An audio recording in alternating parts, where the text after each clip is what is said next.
మన ప్రభునటువంటి యేసుక్రీస్తు నామములో మీ అందరికీ శుభాభివందనాలు. Praise the Lord. ఈ రోజున వాక్యము ఇది యెహోవా దృష్టికి అల్పమే. 2వ రాజుల గ్రంథం 3వ అధ్యాయం 17వ వచనం.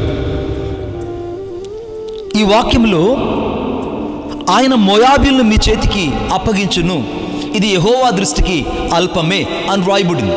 అవును, చాలాసార్లు ఇశ్రాయేలు యుద్ధానికి వెళ్ళినప్పుడు శత్రువులు చూచి భయపడిపోయారు, శత్రువు యొక్క బలాన్ని చూచి భయపడిపోయారు, శత్రువుకున్నటువంటి మానవాతీతమైన అంచనాలను చూసి ఇశ్రాయేలు భయపడిపోయారు. కానీ వారి దేవుని శక్తిని అర్థం చేసుకోలేకపోయారు. నీ జీవితంలో, మన జీవితంలో చాలాసార్లు శత్రువును ఎక్కువగా అంచనా వేయడం ప్రారంభిస్తావు. నీ అవిశ్వాసాన్ని బట్టి శత్రు బలాన్ని ఎక్కువగా అంచనా వేయడం ప్రారంభిస్తావు. నీ అవిశ్వాసాన్ని బట్టి నీ ముందు నిలబడిన సమస్యను నీకంటే ఎక్కువగా పెద్దదిగా, దేవుని కంటే పెద్దదిగా నువ్వు చూడడం ప్రారంభిస్తావు. ఆ యొక్క సమస్య నీ జీవితంలో తొలగిపోలేకపోవడానికి కారణం ఏంటంటే నీకు అనగా దేవుని కంటే ఎక్కువగా నీ సమస్యను ఎక్కువగా ఆలోచించడమే. భయపడవద్దు. దేవుడు కృపామయుడు, దేవుడు కనికరా స్వరూపుడు, దేవుడు ప్రేమామయుడు, ఆయన జాలి కలిగిన దేవుడు నీ హృదయాన్ని ఈరోజు తాకుతున్నాడు. ఈరోజు నువ్వు వీడియో చూసి అనగా దేవుని వాక్యం వింటున్నావంటే కేవలం దేవుని కృప. దేవుని సంకల్పం లేకుండా ఈరోజు నువ్వు వీడియోని చూడలేవు. దేవుని సంకల్పం లేకుండా ఈ మాటలు నీ చెవిన పడవు. దేవుని సంకల్పం లేకుండా ఈ యొక్క నీ హృదయానికి ఈ మాటలు తాకవు. అందుకే యుద్ధము నీది కాదు, దేవుడే జరిగిస్తాడు. ఇప్పుడు మోయాబీయులు అక్కడ ముందు నిలబడి ఉన్నారు. ఇశ్రాయేలుతో దేవుడు చెప్పిన మాట యుద్ధానికి వెళ్ళక మునిపే చెప్పాడు, ఈ రోజున మోయాబీయులను మీ చేతికి అప్పగించబోతున్నాను.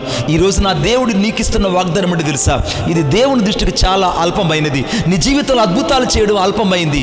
చాలాసార్లు మనం దాహం అని కేకలు వేస్తుంటాం. మన దాహానికి కారణం ఏంటంటే మొదట మనము గోతులు అనగా బావులు త్రవ్వకపోవడమే. నువ్వు ఎప్పుడైతే బావులు త్రవ్వుతావో ఆ బావులను ఊటలుగా నింపే శక్తి దేవుని యొక్క హస్తము నీ జీవితంలో కార్యాలు చేస్తుంది.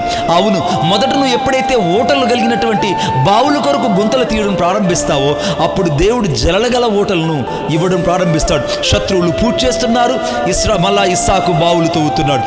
ఫిలిస్తీన్లు పూజ చేస్తున్నారు, ఇస్సాకు తవ్వుతున్నారు. అవును, చాలాసార్లు శాతాను నీ జీవితంలో అనేకమైన శోధనలను, ఇరుకులను, వడగళ్లను, యుద్ధాలను, అసమాధానాన్ని నీ ఇంట్లో నుండి, నీ పిల్లల నుండి, నీ భార్య ద్వారా, నీ భర్త ద్వారా నీకు అనుగ్రహిస్తున్నా నువ్వు భయపడిపోవద్దు.